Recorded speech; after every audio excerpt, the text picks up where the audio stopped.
Buckle up, friends, and welcome to the Thriving Alcohol-Free Podcast. I'm your host, Deb, otherwise known as Mocktail Mom, a retired wine drinker that finally got sick and tired of spinning on life's broken record called Detox to Retox.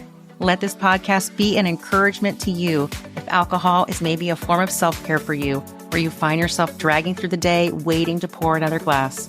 I am excited to share with you the fun of discovering new things to drink when you aren't drinking and the joy of waking up each day without a hangover.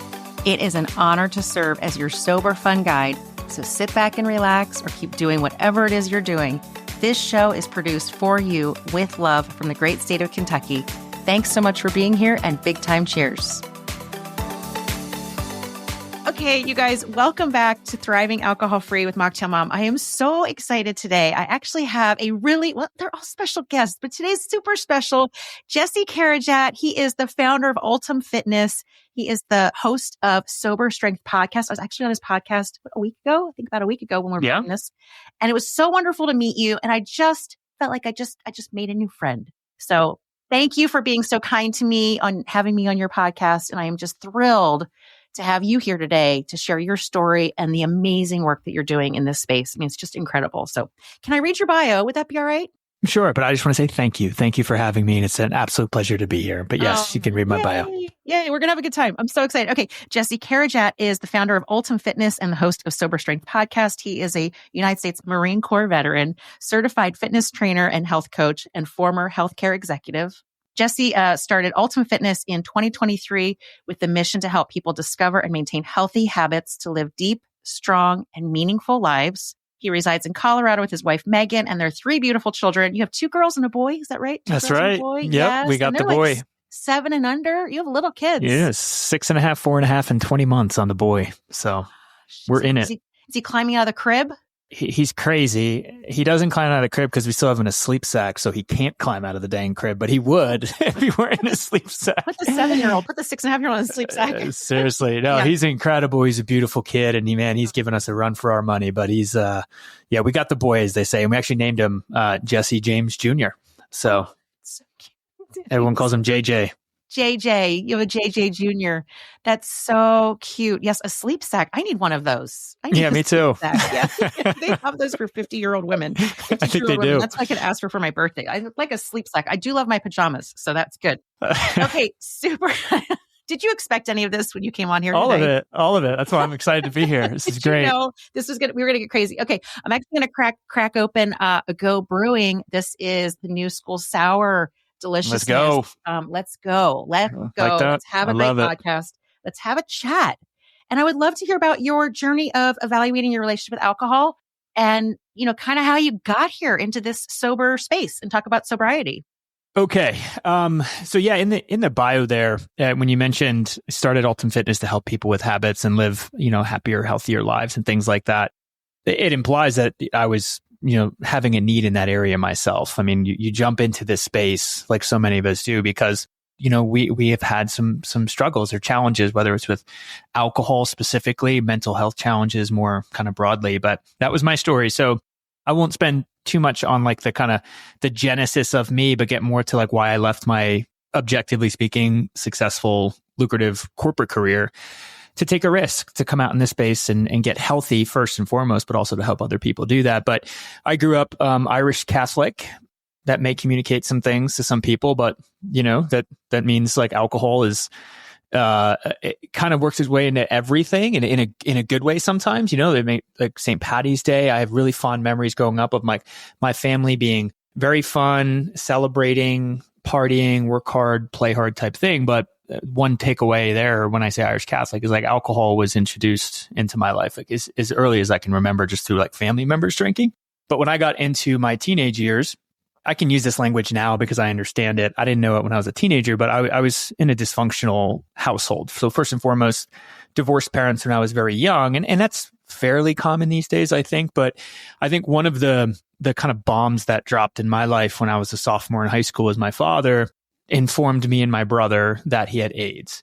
And he had that for a decade. And the reason that he was telling us when he did is because he was starting to be symptomatic because his immune system was shutting down. There wasn't all of the wonderful, treatment options and medication that we have today. So back then, and this was in, like early 2000s, if you had AIDS, it basically, it wasn't a matter of if you were going to pass away from it, it was when. And my father thought that when was happening. So he told us he had AIDS, and there were lots of other things happening between those two households, and lots of other, now I know to use the word like traumatic things that happened to me. But I think that was kind of the catalyst that kind of pushed me really into a dysfunctional relationship with alcohol. I was always able to kind of show up to school and get good standardized test scores, but I was just a bad student. I was going out. I just kind of lived for the weekends to party, even as a sophomore. And that just continued. Even though I was playing sports, I was always drinking. And then my kind of brand of drinking from the first time I ever touched alcohol was always, for some reason, to drink to excess. So we're talking, multiple blackouts, multiple arrests, just thrill-seeking behavior, mischievous stuff, fighting, just lots and lots of trouble, which led to eventually my father passing away when I was a teenager still. And thank you. And it was my freshman year of college, actually. And I really just kind of went off a deep end with drinking. And then, to be super candid, in the kind of the crowd that I ran in, there was like the big drinkers, which was me, but then there was also drug users. There was, as you get into your late teens and, your 20s and things, people start bringing around other things. And I was never a drug user. I never sought it out, but I think, we make really bad decisions when we're drinking. So I found that alcohol was a little bit of a gateway for me in those drinking events to try other things. And I wound up getting a DUI. And last little detail, and I'll kind of shut up and close that chapter. But my father, who I mentioned had passed away, he was a Marine. My stepfather, who has now since passed, he was a Marine. And every male in my immediate family, and even that like kind of secondary family, cousins, grandfathers, so many of the men served in the military. So for me, that was always a draw. I looked up to that. So when I found myself, again, getting in trouble, drinking a lot, I got kicked out of school for fighting. My father passed away. I was essentially just kind of rudderless, and I had no direction in my life. I had no self-worth. And I decided to say, well, you know what?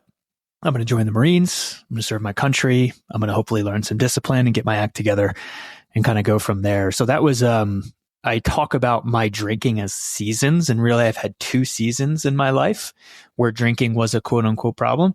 The first one was that kind of early high school all the way through college, that, the climactic event was my father dying and me, getting kicked out of school and needing a change. The other season, which is a whole nother story, which led me to here now, was really when I started drinking in my 30s, when I was an early father, husband, and had some corporate success. And I started intentionally using alcohol to self-medicate, not to thrill seek, but to self-medicate. And as most people that are kind of exploring this whole alcohol struggle thing do realize, is what makes alcohol so effective and why people turn to it is because it can do both of those things very well. It can kind of add excitement and euphoria on the social side of things. But then also on the other side, if you just need to turn your mind off, if you're stressed or pressured, have anxiety, whatever it is, it's really good in the short term at turning your mind off. But, we all know that if you rely on it chronically, it can lead to some pretty bad situations. Yeah, absolutely. Wow. 2 seasons. It's very interesting. Thrill seeking and then to self-medicate, right? Yeah. Yeah. How did you stop? How did you realize like, okay, I'm numbing out from this family that I've just built, Yeah. So that kind of jumps into, my later 30s. So I'm 39 as you're talking to me. I'll be 40 in about a month and a half. But okay. But ask for a sleep sack. I will, for sure. And then I'll use it as an excuse that I can't get out of bed because my feet are tied up. Yeah, I can't work out today. I can't go get the kids, Meg. You get them because I'm in a sleep sack. I'm sure that'll go over. That'll go over well. But yeah, so it's kind of weird to jump way into that because, my 20s happened. I graduated college. I entered the workforce. And for the most part on the surface, like I did, I had a lot of discipline. I worked hard. I wound up, meeting my wife and having this amazing kind of like transformation in my life. And my career was taking off because I was just applying God-given talents with like learned principles like discipline and work ethic and consistency. And I was getting promotions, and with promotions, you get more responsibility. at the same time, I was blessed with a family that was growing and a marriage that was growing. So as we kicked off, I girl, boy. And I found myself in 2023, after the birth of my son, I felt like I had so much responsibilities and so much weight. And I still had never addressed what it was that had me turn to alcohol in the early seasons of my life. And I started turning to alcohol in this kind of new chapter in my life where it was stress and pressure. Because, and this is a key message that I like to scream from the rooftop as I can, is I feel like alcohol use is a symptom of a problem. It's not the problem. And if you're really going to address the challenges, if you find yourself turning to alcohol, yes, it's great to focus on alcohol and do like blocking and tackling type things to remove it from your life. But you have to also do that coinciding with addressing what's happening, right? So I'm not the only kid that struggled with trauma growing up and had some issues with, the houses I lived in and issues with my parents having issues. But for some reason, I chose to turn to alcohol and thrill-seeking behavior and self-destructive behavior. I never asked myself, why did I choose that? It's not like I had to do that. That was something that I found comfort or excitement in, right? So, later on in life, when I started really feeling the struggles of trying to be a perfect, in this case, executive at a healthcare company, trying to be a perfect husband, and by perfect for me, and that just means being sacrificial, selfless, loving, patient, kind, all of those things. But then this new element of like, how do I also do that to not one, but two, but three children? It felt like my life was falling short everywhere because I was trying to be perfect everywhere. And that was really stressful for me. And it was really hard in the sense that like, I just felt like I was, excuse me to curse, but I felt like I was doing a shitty job at everything I did. And at the end of every day, my mind, just the way it works is I kind of ruminate on things. And if I don't get to like put things squarely in a box or check things off, I kind of carry that with me. And I found that turning to increasingly stronger drinks could kind of like cheat code turn my mind off. But then, I don't know that how this goes, but maybe you do. But one drink turns to two, turns to four, turns to broken promises to yourself, turns to shame and all these other things. And I just found myself like, oh my God, I never thought I'd be, dependent on alcohol just to do life. But that's where I was. And I'm sorry, I didn't, the question was more like, how did you get out of it? But I think just as context, I think it's important. Like, how did I get back in it? And we can go from there if you want, but sorry for the long answer. No, yes, it's perfect. You're fine, Jesse. Let's take a drink. What are you drinking over there? What are you having? You're having an afternoon. What is that? A little elixir you have going on? We're talking about substance challenges. I'm currently addicted to caffeine. So this is a caffeine. I'm just kidding. But the cheat code to survive the afternoon. We are recording this in the afternoon. So yes. I do. No, I went to Sprouts and this is Laird Hamilton. If you heard of him, he has like these like him. Yes, he has superfood. Yes, I have the creamer from him. That's what this is. I've never had it before. I really like it. Yeah, it's very good. Yes, it's very, very good. Yeah. It's not expired. I have it in my house still. One of the few things that's not expired in my pantry. You have no idea, Jesse. Okay, all right. So how do you fight the perfectionism now? How do you manage that? Right? Because you're still the personality, right? Check it off the box, right? Or check the box, make sure everything's clean, make sure everything's like dialed in. How do you fight that now without alcohol? Yeah. So I'm going to quote Elsa of Arendelle. My daughters have taught me much here, but there's a song called Let It Go. And that expression is so simple and ubiquitous, but it's powerful and it's so hard to do, right? So let it go. What do you have to let go when you're maybe tend to be sort of perfectionist? But what's underneath the perfection or the desire to be perfect, or at least as best you can? There's a desire to control. And part of my mental health journey, what I've realized is I desperately want to control my life, the outcome of my life. And it's interesting. It's not even on a micro daily level. Like I'm not trying to control my kids or my wife. Well, maybe with my wife sometimes. We go back and forth on that. Yeah. Yeah. But it's more, yeah, right. You know how it goes, but it's more of a deep rooted, fearful desire to control like the end outcome of my life. And there's a fear underneath that, right? Like I think a great question for anyone to kind of like ask themselves it's very simple, but it's like, do you think your life will end up well? I never did. And sometimes I wrestle with that. And we don't have to turn this into a therapy session, but a lot of the men in my life, including my biological father and my stepfather, their life didn't end up well. And that's what I saw. And that's what I knew. And when I say that, their relationships with women didn't end up well. Their personal health didn't end up well. Their decisions they made just in most areas of life didn't end up well. And, as a child that kind of watched both of those men go through passing away, I can't help but if I'm not careful, think oh, that's going to happen to me too. Right. So there's a deep fear underneath. That's your destiny. Yeah, exactly. And I never put that to words. I never dwelled and thought about it. I was just moving so fast, partly to redeem some of the decisions I made as a teenager, but partly because you think if you just work, you can prevent some bad outcome at the end of your life. And guess what? There is some truth to the value of agency, but so many things, so many circumstances can happen outside your control. So to answer your question, it's I had to figure out how to let it go. How do I let go of the outcome, but still focus on making good, healthy decisions in the daily? And it's a long process. I'm still in it, but I think, the last year, letting go of my career, I mean, literally, I spent 12 years building my career, reputation, networking, promotions, everything made chronological sense. It was all oh, here it goes. And I just blew it up. I recognized how unhealthy a career was for me at that time in that particular section in healthcare and what I was doing. And I knew I just had to blow it up. So I didn't just carefully, diplomatically resign and say, oh, I literally called my boss one day and said, I'm struggling. I've never said it.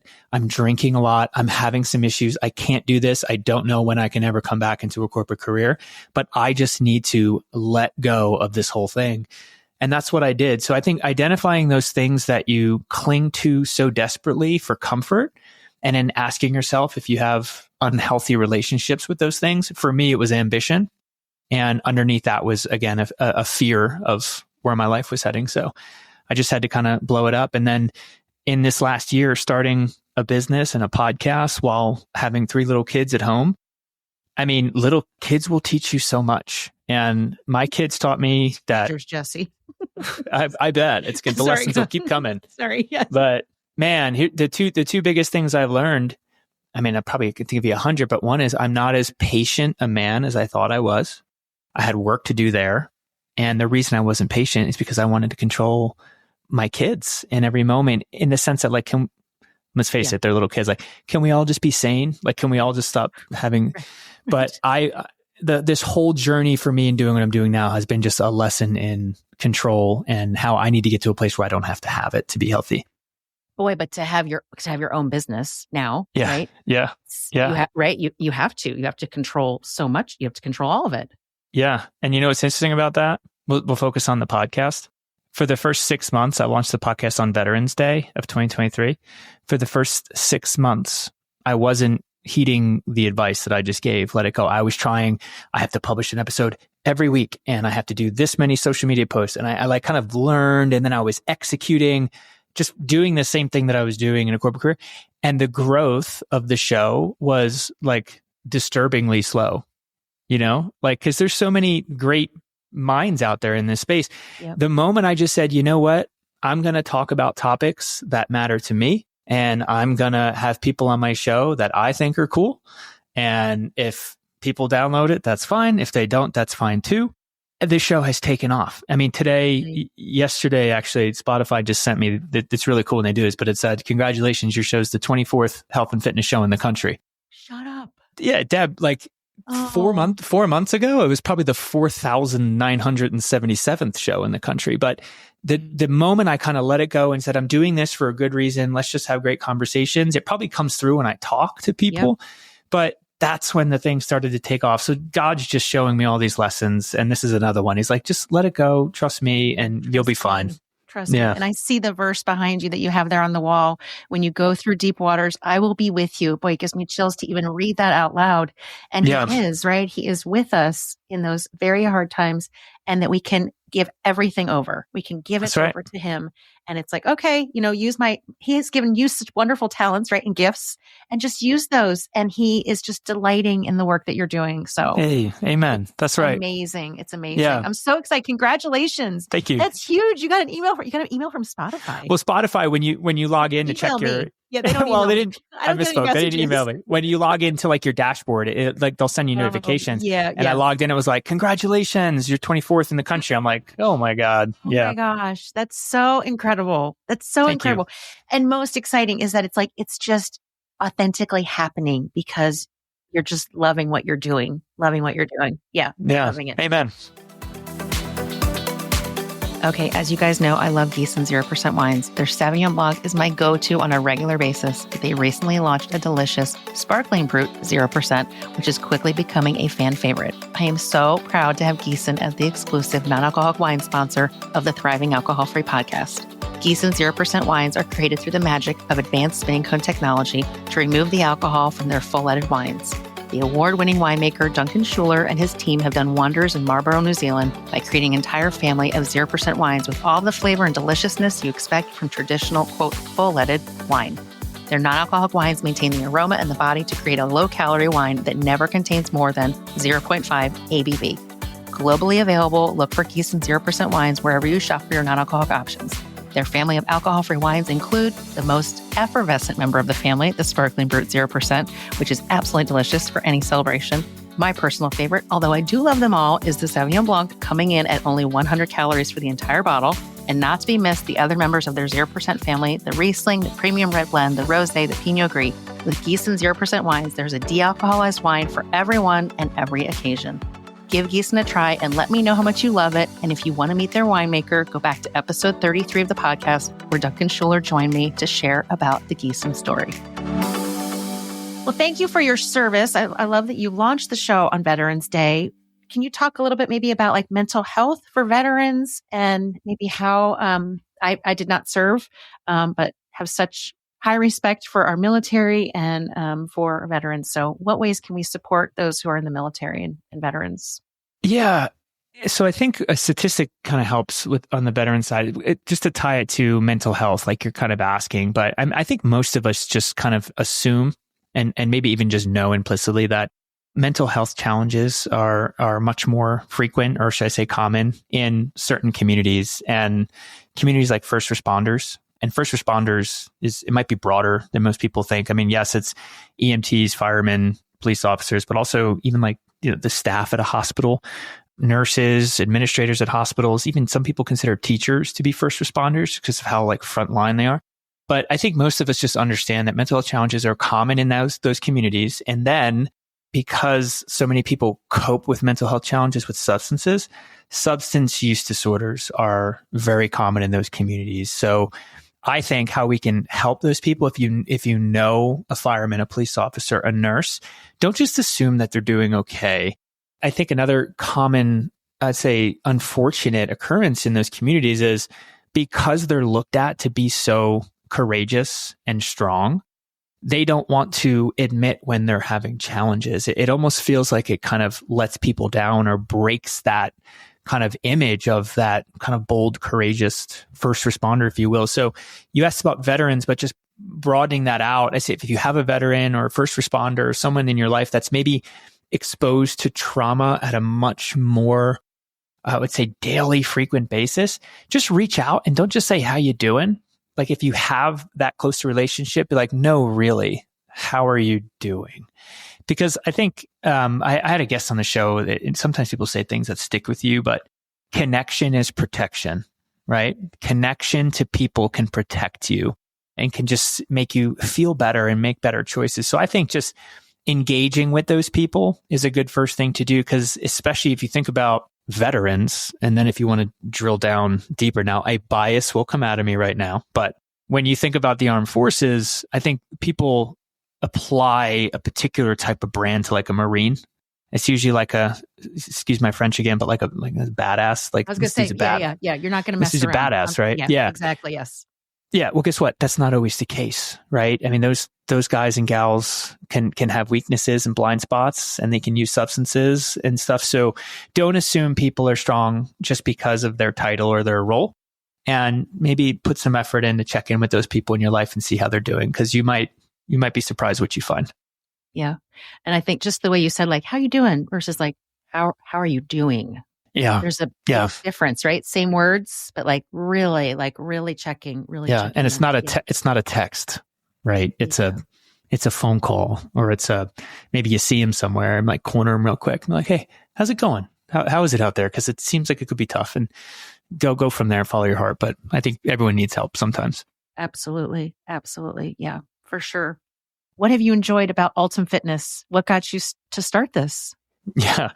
So what had me start it was, and then what I enjoyed about it. But when I left my career, which was in June of 2023, I told myself I was going to take the summer off, and then I was going to start something. And it hasn't been that long. It hasn't. No, it hasn't. Like yesterday, practically. Yeah, literally. I mean, our first episode was 11/11 for the show, and that'll be a year. I think this time last year, I was still like brainstorming and gearing up and all these things, but wow. which makes this podcast performance even more, for me, just kind of like blows my mind in the humblest way possible. But what have I enjoyed? God continues to teach me many lessons.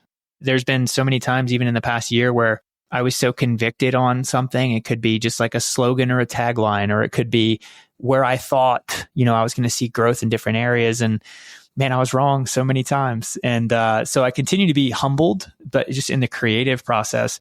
But then I think the most enjoyable aspect of it is the people that are in my lives who I never knew that I'd meet. And I never knew how much I'd, appreciate meeting them. There are really, really good people out there you could pick your label for it, but we'll call it like creating content to help people, whether it's a podcast or a community or what have you. And there's just some really, really good people. There are not so good people as well. But that's life. That's life. That's everywhere. Yes. That's everywhere. Apparently they're here too. Yeah. But I've just really enjoyed, like, it's so exciting. I got to tell you, like, when I put out an episode, let's just use the podcast, right? Like I publish on Wednesdays. I just love putting out an episode, and then I'm almost like giddy to see people comment, respond. The person who came on the show, if they shoot me a message and they're just like, oh my God, like I love how this came out. Like there's just so much fun connections with human beings that, it's irreplaceable. So I think that's probably the most rewarding thing. And then of course, when someone reaches out, and it happens often, and says, man, that episode you put out really just changed me or changed the way I think about something. We just published an episode today about first responders and addiction. That's why some of these statistics are so fresh. Oh, interesting. And what was so cool was an audience member 2 months ago responded to a poll, and all I said was, what should we talk about next? And they said, I'm a first responder, and I think it would be great if someone talked about substance use amongst first responders. So we went out, we tried to find the perfect guest. They said yes, they came on the show. We published it today. It's so fulfilling to respond to an audience member, put that episode out there, and then hopefully make a difference in that community. So how could you not feel fulfilled from something like that? Yeah. Yeah.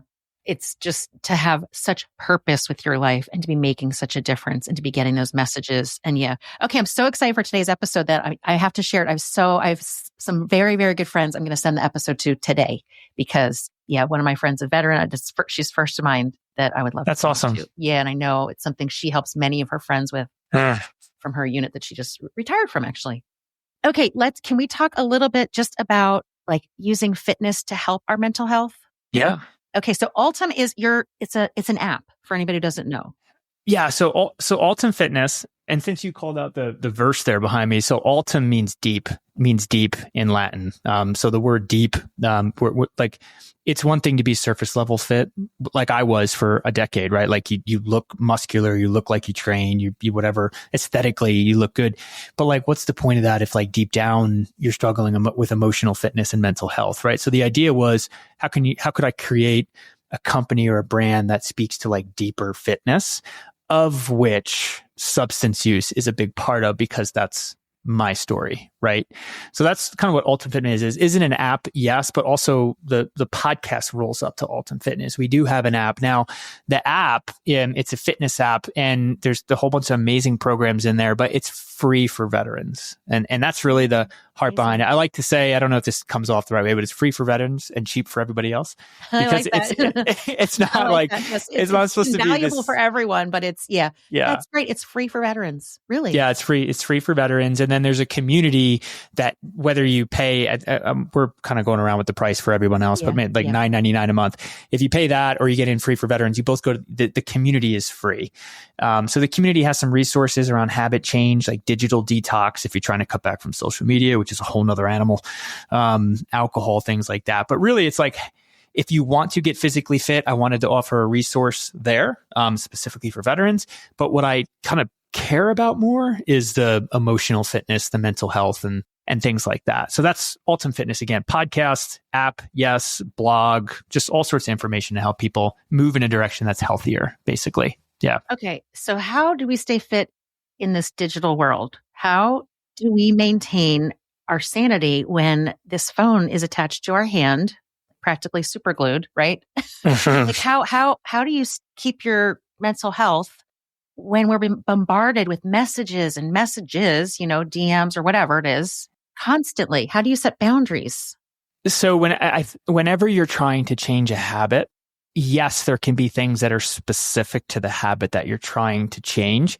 But I also think there are some blocking and tackling that you can do that can be applied to help you have a healthier relationship with anything that you consume. And I do include social media as something you can consume. You consume it with your eyes, obviously, right? Yeah. But what are some of those things? Well, I think one is accountability and boundaries, right? So you think about alcohol. What does accountability look like? Well, a lot of times it can be interpersonally. You turn to your spouse and just finally say it. I'm drinking too much. Same conversation. You know what? I'm on Instagram too much, which by the way, could be very vulnerable to say because it implies that there could be a weakness there, like your attention span, or, you might be turning to social media in the same reason you turn on to alcohol, to turn your brain off, to just disconnect, right? But I think accountability, interpersonally being honest and telling someone that you're trying to cut back on that thing, that's blocking, tackling. Boundaries are huge on the alcohol side. Don't have alcohol in your house if it's a trigger for you. If you live with a spouse who drinks, ask them if they'd be willing to support you by saying, look, I don't want alcohol in the house. I know that you drink, but can you do that for me? Right? On the same thing on the social media side now with boundaries for social media, I think most of us have smartphones that have built-in boundaries in our phone. Learn how to use them. Have screen time boundaries, have the phone pop up and make you put in a code to continue watching YouTube if you're already past your 10-minute daily thing. But like use actual physical tools to kind of hold yourself accountable, especially on the social media side.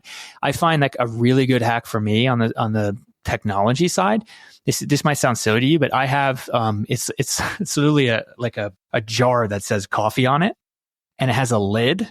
At the same time every day, I'll pick up the lid and I'll drop my phone in there and shut it. For me, there's something about like, if I want to go grab that phone and the reason is because I forgot to text someone or I wanted to look at Instagram, physically opening up that, it's just so much more of an act for me that I stop myself like kind of like halfway through it. I think that's really, really important. And then one more kind of a third thing that you have to look at outside of, getting accountability from a person and building in boundaries around what it is I think it's so important to ask yourself really deeply why it is that you're turning to that. And then let those answers guide you, because somewhere in there, to bring this all the way back to like a mental health type conversation, there's a reason why you're struggling with that thing. And I think just having accountability and boundaries will maybe help you get through like a 1 or 2 or 3 week cleanse or 4 week, but you will always fall back to that habit unless you address, ready for this, the deeper, right? The Altum, the deeper reason. And there we go. So I think, again, hopefully my message is getting across here. It's like, good. There's reliable fundamental things that you can do to attack any habit. But then if you're really kind of addicted to something, that's when you have to get more specific to that habit, whatever it is. And for me, it's been just like alcohol. Like it's just creeped. It's just been this creeper, new habit, it's like all of a sudden it's like, instead of just being on the phone, this many hours, whatever, it's like, oh my gosh, this thing is I'm never off of it. So even just going for walks and I'll take a walk, or sometimes not taking my phone. I mean, I feel like that's like, I deserve like a trophy. Oh, I went for a walk without my phone. Like how ridiculous has my life become? Like, you know what I mean? Like 20 years ago, I would go to the mall without a phone, Yeah. So what am I doing? For sure. Now I can't live without it. You know what's huge? Do you have a smartwatch? I can't see your wrist. I do. Yes. I have. Hey, yeah. This thing can do everything that our phones could do when you were at the mall 25 years ago, right? Like I found that having this, especially like it's another $9.99 for me to have cellular data so I can take calls from this without my phone near me. But I think if you have a smartwatch, just put your phone somewhere like buried in a bag when you go somewhere and just have your smartwatch, because guess what? You're not swiping Instagram on this thing. Right. You're just getting calls and texts. Well, yeah, I definitely can't see anything with my 52-year-old eyes. But I could answer the phone. Yeah, there's a green button. I can answer it. That's good. Okay, that's good advice. Yeah, that's really good. Yeah. Okay, lastly, how would you define sobriety? How would you define sober? Okay. I suspect you might not get this answer a lot, but something that I'm trying to do with the show, Sober Strength, is actually redefine the word sober. And I might even say revisit the original definition of the word sober. So if you trace the word sober back, let's just say to maybe 400, 500 AD, it wasn't connected specifically to alcohol. I'm just going to pull from the Bible, but any Stoic would talk about this, but the term sober-minded was often used. And what sober-minded meant was clarity and freedom from anything that could be distracting your mind and taking you away from being present, of which alcohol, of course, was one of them. In the 1900s, that's when the word sober became very specifically connected to alcohol and even sometimes substance use. But to get to your question, I think we're falling short if we just look at alcohol, because if let's just say we do all of this really hard work and we remove those chains from our life, but then at the same time, we're also chained to social media. We're also chained to binging Netflix, whatever it is. Alcohol, social media, entertainment, all those things are just taking you away from being present. Alcohol gets, and it should get so much of the kind of focus in sobriety because it has the most disastrous effects mostly. But to define sober, I think it means free from any type of substance in which we are overindulging, right? So alcohol, yes, but like I think any one of us should pull up and just say, okay, what are all of the areas that are robbing me of my freedom for being completely independent and free from the chains of overindulgences? And then remove those things, or at least create healthier relationships with all of those things. So sober to me means sober-minded, which just means clarity, peace of mind, and presence, because that should be the goal that we're all searching for. Absolutely. I love that, pulling back and looking at, okay, what are the chains? What am I attached to? What am I stuck with here? Yeah. I do not want to be attached to. Yes, we want to live in freedom. We want to live in freedom from alcohol, freedom from my social media. Yeah, life is so short. So let's live the absolute best. Let's live. Well, my shirt says authentic freedom. That's what it's all about. That's what I have felt since I stopped drinking. I have truly felt authentic freedom. That's what it felt like for me was breaking up a Chardonnay. It's been, I love that. The original name of our show in November of last year was Live Fit, Break Free. Oh, really? Yeah. Okay. I love Break Free. That was taken. So, okay. But here we are, Sober Strength. How did you switch to, Sober Strength? When did you switch the name of the podcast? Shoot, must have been maybe 4 or 5 months ago, I think. Yeah. Just to be candid, I think Live Fit, Break Free is kind of vague. It's not as specific enough. And I've really just in my own research have been quite excited about the opportunity to redefine sober under different terms. Awesome. So I wanted there to be, kind of more of a connection to the word, but also freedom to redefine it. So, Jesse, you're doing such a great job. Congratulations. Thank you. Come up here to your 1 year podcast-versary. I will be celebrating with you. Thank you for everything you're doing in this community, for just showing up in such a way and just filling so many people with hope and that freedom is waiting for them. A life of sobriety and whatever that is waiting for them, so that they can have Amen. That. So authentic freedom. And thank you for being such an amazing, welcoming, just incredibly loving spirit. I really have appreciated these last couple of weeks, and we're going to stay friends. Oh, for sure. Yes. I can't wait. Thank you. Big time cheers to you for tuning in to the Thriving Alcohol-Free podcast. I hope you will take something from today's episode and make one small change that will help you to thrive and have fun in life without alcohol. If you enjoyed this episode and you'd like to help support the podcast, please share it with others, post about it on social, send up a flare, or leave a rating and a review. I am cheering for you as you discover the world of non-alcoholic drinks and as you journey towards authentic freedom. See you in the next episode.